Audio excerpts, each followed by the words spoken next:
Pre teškog razgovora. Istina bez kolateralne štete. Zastani. Postavi oba dlana na podlogu ispred sebe, na kolena, na sto, na zid. Utisni dlanove. Diši. Dubok udah svetla. I izdahom oslobađaš strahove, nesigurnosti, pritisak, distrakcije. Udah svetla.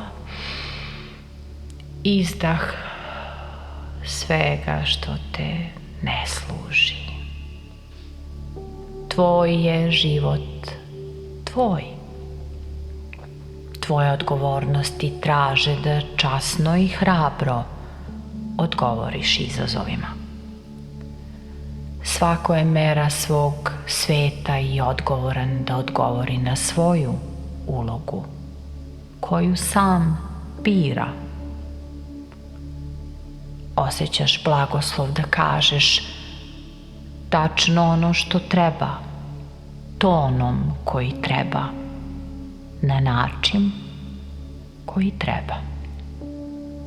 Želiš dobro i veruješ da će tako biti i primljeno.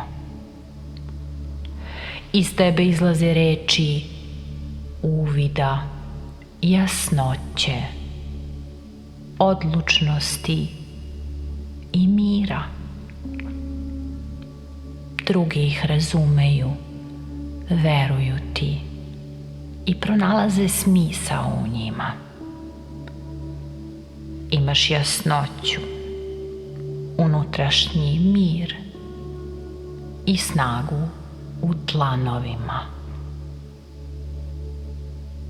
Otvori oči, puckaj prstima oba dlana. Udahni, izdahni. Spreman si, spremna si. Reci šta je potrebno reći. Neka tako bude i tako jeste.